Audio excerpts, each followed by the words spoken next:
കേരളത്തിൽ പഠനം പൂർത്തിയാക്കുന്ന എല്ലാ വിദ്യാർത്ഥികൾക്കും തൊഴിൽ, 3000 രൂപ ക്ഷേമ പെൻഷൻ, അതിവേഗ റെയിൽപാത, പട്ടികജാതി വിഭാഗത്തിലെ കുടുംബങ്ങൾക്ക് 2 ഏക്കർ ഭൂമി തുടങ്ങി വമ്പൻ പ്രഖ്യാപനങ്ങൾ മുന്നോട്ട് വെച്ച് LDF പ്രകടന പത്രിക. Clean Pamba, Sabarimala master plan പൂർത്തീകരണം, ദേവസ്വം ബോർഡിന്റെ പരിധിയിൽ വരാത്ത ക്ഷേത്രങ്ങളിലെ ശാന്തിക്കാർക്കും ജീവനക്കാർക്കും ക്ഷേമനിധി തുടങ്ങിയ വാഗ്ദാനങ്ങളും മുഖ്യമന്ത്രി പിണറായി വിജയൻ പുറത്തിറക്കിയ പ്രകടന പത്രികയിൽ ഉണ്ട്.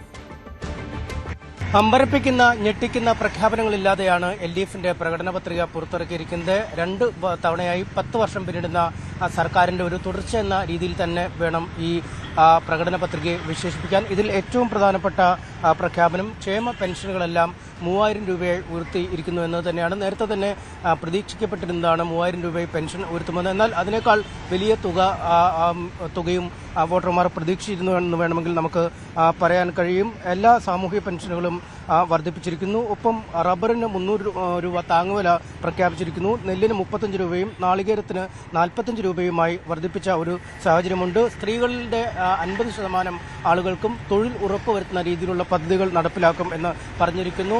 വർക്ക് നിയർ എന്ന പ്രത്യേക പദ്ധതി, അതായത് വീടിന് അടുത്തുള്ള ഇടങ്ങളിൽ തന്നെ ജോലി ചെയ്യാൻ കഴിയുന്ന വർക്ക് നിയർ പദ്ധതി നടപ്പാക്കുന്നു. ഒപ്പം വിദ്യാർത്ഥികൾക്ക് കണക്ട് ടു വർക്ക് എന്ന പദ്ധതിയും ബാക്ക് ടു ക്യാമ്പസ് എന്ന പദ്ധതിയും നടപ്പിലാക്കുന്നു.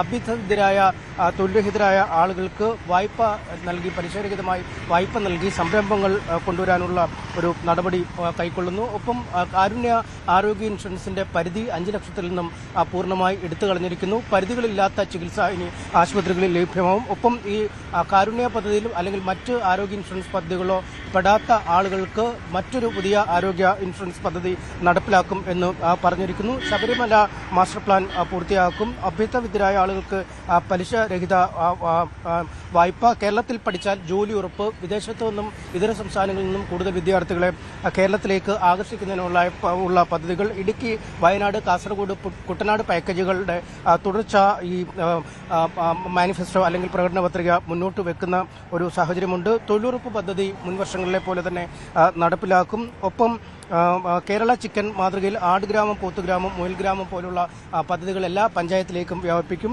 തിരുവനന്തപുരത്തും കോഴിക്കോടും മെട്രോ പദ്ധതി നടപ്പിലാക്കും എന്ന് ഈ പ്രകടന പത്രിക വ്യക്തമാക്കുന്നു. കൊച്ചി വാട്ടർ മെട്രോ ആലപ്പുഴ, കൊടുങ്ങല്ലൂർ, കൊല്ലം ഇടങ്ങളിലേക്ക് വ്യാപിപ്പിക്കും. വയനാട്ടിലും ഇടുക്കിയിലും എയർ സ്ട്രിപ്പ് ഉണ്ടാവും.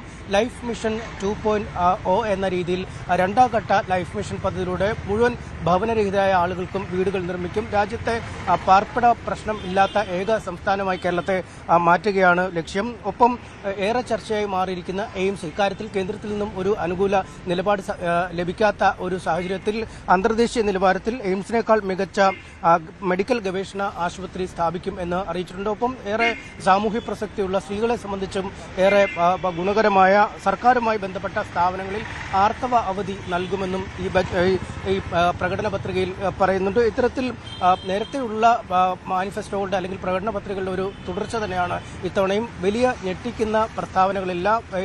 താങ്ങുവിലയാണെങ്കിലും പെൻഷനുകളും ഒക്കെ ബന്ധപ്പെട്ടും ഒരു പ്രതീക്ഷിക്കപ്പെട്ട രീതിയിലുള്ളൊരു മാറ്റം തന്നെയാണുള്ളത്. എന്തായാലും പറഞ്ഞു നടപ്പിലാക്കാൻ കഴിയാത്ത കാര്യങ്ങൾ പറയുക എന്നതിനപ്പുറം സംസ്ഥാനത്തിന്റെ സാമ്പത്തിക പരിധിയും നടപ്പിലാക്കാൻ കഴിയുന്ന രീതിയിലുള്ളൊരു ആസൂത്രണം നടത്തി കൃത്യമായി നടപ്പിലാക്കുക എന്നത് തന്നെയാണ് ഈ പ്രകടന പത്രികയിലൂടെ ലക്ഷ്യം വെക്കുന്നതെന്നാണ് LDF കൺവീനറും മുഖ്യമന്ത്രിയും അടക്കം പറഞ്ഞിരിക്കുന്നത്. എന്തായാലും ഇനിയുള്ള ദിവസങ്ങളിലെ പ്രചാരണം പൂർണ്ണമായും ഈ പ്രകടന പത്രികകളിൽ ഊന്നിയുള്ളത് തന്നെ ആയിരിക്കും. കൂടുതൽ വാർത്തകൾക്ക് News 18 Keralam YouTube channel subscribe ചെയ്യുക.